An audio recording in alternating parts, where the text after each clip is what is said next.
Kalimat. Kalimat. Kalimat. Ali, bienvenue dans Kalimat. Qui es-tu? J'introduis aujourd'hui, on va parler de la santé dans le rural, les conditions de travail pour les résidents, pour les internes, comment on devient médecin au Maroc, la question de la privatisation et qu'est-ce que l'AMO, qu'est-ce que le RAMED. Ce serait bien aussi de définir ces termes parce que même si on les entend, on ne sait pas qu'est-ce que c'est exactement, ni les tenants et aboutissants. Et même si on lit, c'est pas si simple de comprendre. Et vu qu'on a une personne du terrain qui nous expliquera sûrement mieux. Donc, est-ce que tu pourrais te présenter et on repart sur la question de l'AMO et j'ai plein de choses à dire sur ça. Je reviendrai sur tout ça. Merci beaucoup Zinem, merci de l'invitation. Donc, je m'appelle Ali Taleb. Je suis jeune médecin résident spécialisé en ophtalmologie à Casablanca. Donc j'ai 28 ans et je suis engagé sur pas mal de sujets parce que j'aime énormément mon pays, je me sens patriote, modestement. Et à mon humble échelle, j'essaie de faire un petit peu bouger les choses sur pas mal de sujets qui me tiennent à cœur, je pense, beaucoup de gens, à savoir une santé de qualité pour tous les Marocains.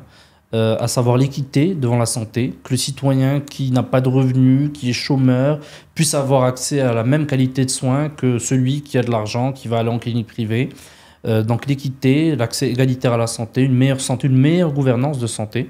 Ça aussi, c'est des sujets, je pense, qui tiennent à cœur le citoyen marocain et aussi l'engagement des jeunes dans la politique. Moi, je pense que la politique n'est pas un vilain mot. Je pense que si on aime passionnément notre pays, si on a envie de le changer, si on a envie de faire changer les choses et de faire bouger les choses pour un Maroc meilleur, eh bien, il faut s'engager, pas forcément politique, mais également dans l'associatif, dans pas mal de choses. Il faut s'engager, il faut aimer passionnément son pays, il faut avoir confiance en son pays, faire des choses pour tous les citoyens, pour l'intérêt général. Ça me fait trop plaisir. Je partage beaucoup cet amour et cet engagement pour le Maroc. Ça fait plaisir qu'on en parle. Alors, pour repartir sur l'AMO, j'aimerais beaucoup que tu nous définisses qu'est-ce que c'est réellement. Et j'aimerais juste ajouter que pour les politiques de couverture sociale, on ne peut pas parler de ça pour moi sans parler de la question du formel et de l'informel. Parce qu'en fait, je pense que l'informel, c'est environ 30 à 50% de l'économie marocaine. Et quand on sait qu'au Maroc, on n'est pas imposé jusqu'à 200 000 dirhams, on est imposé seulement 1%, on se rend compte que la part de la population qui paye des impôts est très basse. Ce qui fait que, est-ce que toi, tu sais sur quel fonds on finance l'AMO, quelles sont les vraies politiques qui sont mises en place et en fait, comment on met vraiment un cercle vertueux pour créer des vraies politiques sociales et des vraies couvertures médicales parce qu'en fait, on ne peut pas demander à un pays de nous couvrir socialement quand on est... Enfin si, bien sûr, c'est notre droit. Je reviens sur ce que je dis. C'est notre droit en tant que citoyen d'être soigné. Mais comment on fait quand on est un pied dans le formel et un pied dans l'informel? Là, tu évoques beaucoup de sujets pêle-mêle et qui sont tous aussi importants les uns que les autres. Alors, effectivement, il y a l'informel au Maroc, c'est vrai. Il y a une économie informelle qui aujourd'hui disparaît de plus en plus, diminue de plus en plus grâce à l'effort de l'État, il faut le reconnaître. Et donc l'AMO, d'abord, qu'est-ce que c'est? L'AMO, c'est l'assurance maladie obligatoire. En fait, Sa Majesté, lors du Covid, il a pris conscience de quelque chose, c'est que, le Maroc doit avoir une souveraineté sanitaire sur beaucoup de sujets. Alhamdoulilah, notre pays a pu produire des masques, alhamdoulilah, notre pays a pu bien se préserver pendant le Covid, mais imaginons qu'une telle crise, Dieu nous en préserve, se reproduise dans le futur, comment y faire face et comment le Maroc peut être mieux préparé pour y faire face. Donc tout d'abord, la souveraineté sanitaire, usine énorme de vaccins en construction sur Ben Slimane, souveraineté sanitaire au niveau des masses, souveraineté sanitaire au niveau de l'industrie de santé, au niveau des dispositifs de santé, au niveau des médicaments de santé, mais également le citoyen marocain aujourd'hui, il doit être fier d'aller à l'hôpital public, et il faut le dire. Et pour qu'il soit fier de son hôpital, il faut changer beaucoup de choses. C'est justement le projet de généralisation de la couverture sociale. Tous les Marocains, qu'ils soient dans le formel, qu'ils soient dans l'informel, qu'ils soient chômeurs, qu'ils soient actifs, doivent avoir accès au même hôpital et au même panier de soins et aux mêmes soins de santé. Donc ça, c'est la première des choses. Deuxièmement, notre système de santé, il faut le dire, il a peu changé, il n'a pas changé depuis les années 60, depuis l'indépendance du Maroc. C'est-à-dire que c'est le même organigramme, c'est un ministère tout-puissant à Rabat qui décide de tout, et ensuite les choses se coordonnent. Donc il y a eu beaucoup de changements par rapport à ça, il faut le reconnaître aussi, et c'est grâce à l'impulsion qui a été lancée pendant le Covid, il y a une haute autorité de santé aujourd'hui qui est en train de démarrer. et qui va permettre justement de mieux contrôler les choses. Il y a la CNSS qui a absorbé la CNOPS, on va en parler certainement. Et du coup, aujourd'hui, on a une seule mutuelle à qui s'adresser, que ce soit les fonctionnaires, que ce soit les personnes du privé, que ce soit les chômeurs, que ce soit les étudiants. Et également, dans ce chamboule-tout du changement de la gouvernance de santé, du changement dans le secteur de la santé, il y a l'agence aussi des médicaments. Pourquoi? Pour produire des médicaments moins chers, pour que le Maroc arrête d'importer des médicaments et que certains médicaments ne puissent pas être trouvés. On le sait, par exemple, l'évoturox, qui pendant des mois, pour les patients qui en étaient malades et qui en avaient besoin, on ne pouvait pas le trouver au Maroc, on devait envoyer des gens à l'étranger, etc., y chercher. Donc ça aussi, ça fait partie de ce changement dans le secteur de la santé. Donc il y a eu beaucoup de choses, il y a eu beaucoup de changements. La Haute Autorité de Santé, l'Agence du médicament, l'Agence de transfusion du sang, pour avoir une souveraineté au niveau des transfusions pour les personnes qui sont dans le besoin également. Mais il y a encore énormément de choses à faire. Et moi, je suis intimement convaincu que l'État ne peut pas tout et que l'État a besoin d'aide des citoyens et des jeunes. Les jeunes, c'est les forces vives de la nation. Par exemple, qu'est-ce qu'on pourrait mettre en place? Par exemple, qu'est-ce qu'on pourrait mettre en place? Par exemple, un système de gouvernance participative. C'est-à-dire que le citoyen, la même chose chez l'hôpital, il voit qu'il y a telle personne qui a demandé de la corruption, il voit que tel truc ne marche pas, il peut réclamer. Et qu'il y ait des citoyens dans cette gouvernance participative, qu'il y ait des citoyens pour la Haute Autorité de Santé. Et qui puissent, même pour les gens qui ne sont pas experts, même pour les personnes qui ne sont pas médecins, puissent parler, puissent réclamer, puissent discuter et puissent dire les choses. Mais pour ça, il faut un engagement du citoyen. Donc toi, la solution que tu mettrais en place, c'est on fait des réclamations. Pas la solution, mais qu'il y ait une gouvernance participative, pas que des réclamations. Okay. Parce que ça, c'est facile à faire. Il y a déjà un numéro qui a été lancé par le ministère de la Santé. Mais que les personnes puissent se dire, c'est mon hôpital, je le paye avec mes impôts. Tu as évoqué la question de l'impôt. C'est mon école publique, je la paye avec mes impôts. Ben, j'ai envie qu'elle soit au top. J'ai envie d'être fier de mon pays, pas uniquement les matchs de foot pendant la Coupe du Monde, pas uniquement quand je pars à l'étranger, je vois un restaurant marocain, mais être fier de mon pays parce qu'on soigne tout le monde gratuitement avec la même qualité de soins, parce que tout le monde peut aller à l'école, et lorsque tout le monde peut aller à l'école, eh bien, tout le monde a la même égalité de chance, et que le fils de la femme de ménage ou le fils du banquier, eh bien, ils aient les mêmes chances dans le futur. Et les mêmes droits, mais on n'a pas la même qualité de santé dans le public que dans le privé, ça c'est sûr. Ouais. Donc comment on arriverait à avoir la même qualité de santé pour toi? Alors il y a des choses qui ont été lancées. Il y a 1,3 milliard de dirhams qui a été lancé pour réhabiliter les CHU. Bon, ça reste à voir. On n'a encore rien vu, il faut le dire, pour être tout à fait sincère. À part le CHU de Rabat, qui est une véritable merveille, qui est en construction, on attend ouverture. Le CHU de Tanger qui a été ouvert aujourd'hui. Il y a énormément encore d'hôpitaux qui souffrent. Et quand on part, eh bien justement, on se dit, ça ressemble à rien aux acteurs du privé. On peut aller dans des cliniques privées qui sont parfois hors de prix, mais on a une très bonne qualité de soins. Donc il faut changer les choses. Il faut que l'hôpital public marocain soit au même niveau que les cliniques privées et que la personne ayant la mot puisse avoir une liberté de choix. Soit je pars en clinique, soit je pars à l'hôpital, mais je sais que je vais être traité de la même manière. Je sais que je vais être remboursé sur mes soins de santé. Ça aussi, c'est une véritable interrogation. Est-ce qu'on sait aujourd'hui que le Maroc fait partie des rares pays au monde où les dépenses de santé sont majoritairement prises en charge par les ménages? C'est inacceptable, c'est pas possible. Il faut que la solidarité nationale joue. Il faut que les mutuelles jouent le rôle. C'est en cours, mais il faut que ça soit beaucoup plus rapide et que véritablement le chantier de l'amour soit une fierté en fin de compte et pas un échec. En tout cas, c'est l'inquiétude. En fait, pour remettre les choses dans leur contexte, imaginons qu'on parle d'une famille, on va dire, modeste. Une de ces personnes tombe malade.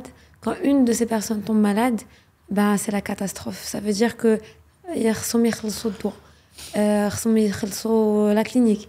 Et d'un coup, et ben en fait, tout ce poids se renverse sur toute la famille. Et en fait, ton capital santé, ça devient vraiment ton capital vie. Un gros point du budget de la famille. Et qui est supporté par la famille. Exactement. Et c'est ce que tu disais juste avant. C'est ce que je disais, excuse-moi de t'interrompre. Vas-y. Ce que je disais, maintenant, il faut voir le verre à moitié plein. C'est-à-dire qu'il y a eu beaucoup de choses qui ont été améliorées grâce justement à ce chantier et que je vois chaque jour en tant que médecin sur le terrain. Par exemple, à Casablanca, les chirurgies cardiaques étaient hors de prix. Certaines personnes ne pouvaient absolument pas se les permettre et rester pendant des années jusqu'à parfois en mourir. Aujourd'hui, grâce à la Motadamoun, la chirurgie cardiaque est remboursée pour les patients ayant la Motadamoun, c'est-à-dire les anciens amédistes, à 100%. Et je vois chaque jour des patients qui se font opérer d'un triple pontage coronarien gratuitement, totalement gratuitement, et je peux vous dire que ça sauve des vies. Que ce soit pour la chirurgie cardiaque, que ce soit pour l'ophtalmo, ou que ce soit pour d'autres chirurgies, les patients à Motadamoun aujourd'hui, dans certains hôpitaux à Casablanca, les CHU et les fondations, se font opérer gratuitement pour les patients qui n'ont pas les moyens, et ça c'est énorme. Il faut le dire, il faut le reconnaître, c'est une source de fierté, et je ne peux pas te décrire les yeux de ces personnes-là quand ils se réveillent, et les yeux des gens de leur famille qui sont immensément heureux. Donc il y a eu énormément de choses. Pour moi, c'est un grand pas en avant qu'on ne peut pas minimiser. Mais il faut aller beaucoup plus loin. Il faut que les patients, quand ils partent dans les cabinets, par exemple chez des médecins du libéral, eh bien, puissent être remboursés à 80-90% sur la consultation. Tu avances les frais ou pas avec l'AMO? Alors, avec l'AMO Tadamoun, on n'avance pas les frais. L'AMO Tadamoun, c'est-à-dire les anciens ramédistes, c'est-à-dire les patients qui n'ont vraiment pas les moyens. Et c'est calculé selon la base de pas mal de points. Ouais. Tu vois ça? Ouais. Comment... En fait, j'ai entendu des histoires.